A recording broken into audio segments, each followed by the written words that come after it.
In rural India, the westernization has changed lifestyles and values, impacting from the way people dress to the way people eat and how they behave. Let's talk about how these impact the change and how they affect the cultural heritage. Good morning, everybody. My name is Mehul Ramkumar, and I'm going to be talking about tradition and transition, how westernization is reshaping rural India. The two College Board provided stimulus that I decided to use was Maori Oral Narratives, written by New Zealand Journal of History, and My Mother's House by Rachel Kazi Gansha. It's the wisdom and the experience of the ancestors which they are confronting and seeking to interpret. The words of the ancestors exist still in memory, brought into oral tradition. This source provided by the College Board stimulus, Maori Oral Narratives, poses the question that what would happen if we never preserved oral tradition? If we never continued history, how would we remember our ancestors? This poses me to my research question. What effects did the spread of Western consumerism have on the lifestyle and cultural practices of rural communities in India from 1990s to present? Erosion of traditions. Through Western media, we see a significant decline in traditional festivals. Younger generations are more likely to be exposed to Western holidays such as Christmas or New Year's, and they drift away from their cultural roots. Family structure and gender roles largely created on the basis of traditional values notice a change. As westernization promotes an individualistic mindset, younger generations are more likely to move away from their parents' houses and start an individual life. This graph over here from the source Datum shows how nuclear households in India have recently increased.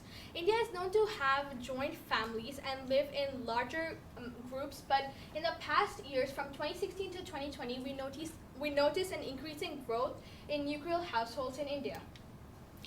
Economic landscape and labor. Western lifestyle became a social status in India. People used to purchase from global brands to assert a sense of wealth and economic status.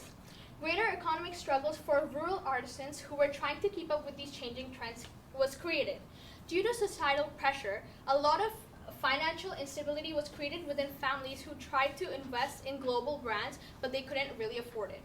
This is a picture of a rural artisan from West India. She's handcrafting a form of clothing which is called a sari, and this is what was most commonly worn in rural India. But now with Western brands, we're shifting to a new clothing style. Economic consumer target. After the traditional caste system, consumer target is something that created a wealth-based system in India where people used to purchase global products, and this created a wealth gap between rural and urban cities.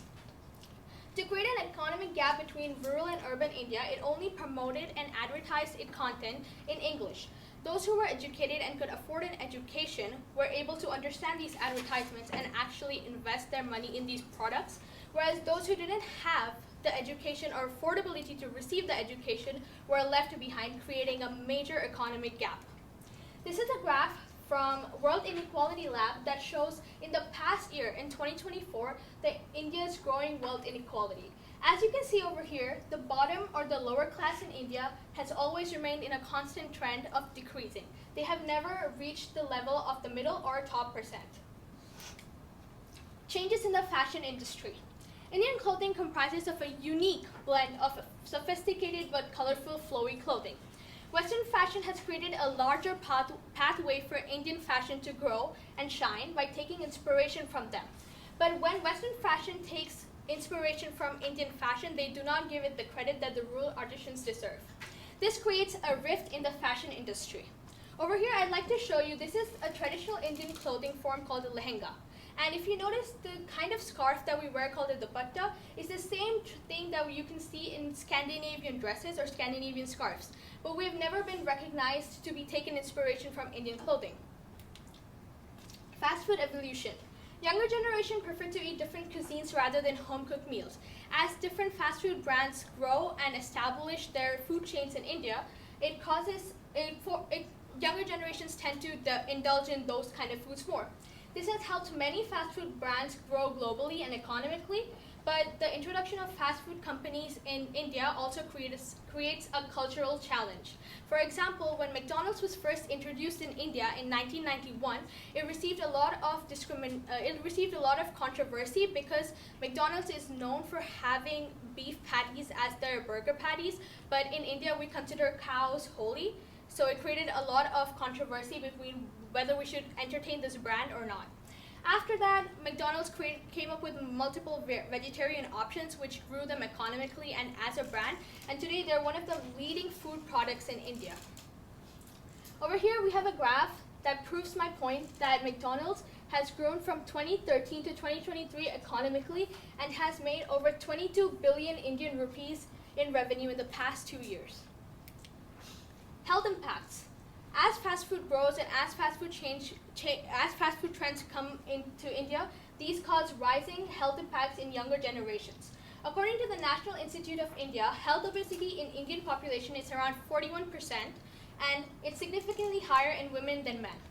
This is a graph that shows the percentage of overweight Indians. As you can see, in 2015 to 16, the percentage was significantly less than in the last few years in 2019 to 2021.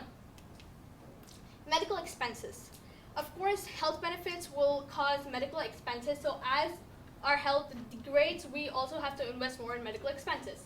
These raising health issues causes an increased strain in medical expenses, and the average Indian spends approximately 40% of its monthly salary on medical costs.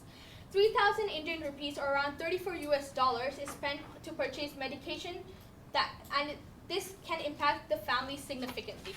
Over here, I have a graph that shows you the different countries and how much money they invest out of pocket without any financial coverage from insurances. India is the highest in all 4 of these countries at 49.8%, paying out-of-pocket costs without any insurance coverage. Conclusion. While it offers economic growth and technological advancements, its risks erode cultural identity and local practices. We need to find a balance in embracing culture and preserving heritage while we westernize and globalize in the future. Thank you. All right, 2 questions for you. First up, how valid and reliable were the sources that you used, and then how do you know they were? Okay, so all the sources that I have used and all the pictures that I have used in my presentation are peer reviews, articles, and journals. Most of the health facts come from health websites such as National Institute of Health and government websites which are verified. So they're all reviewed by people working in the field of medicine. Okay, and if you had more time, what additional research would you have conducted?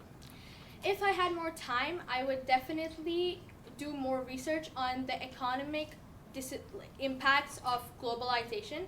I touched upon that, but I think I can talk more about how much of a gap is created between rural and urban India and how that causes us to not be able to grow or develop in the coming years.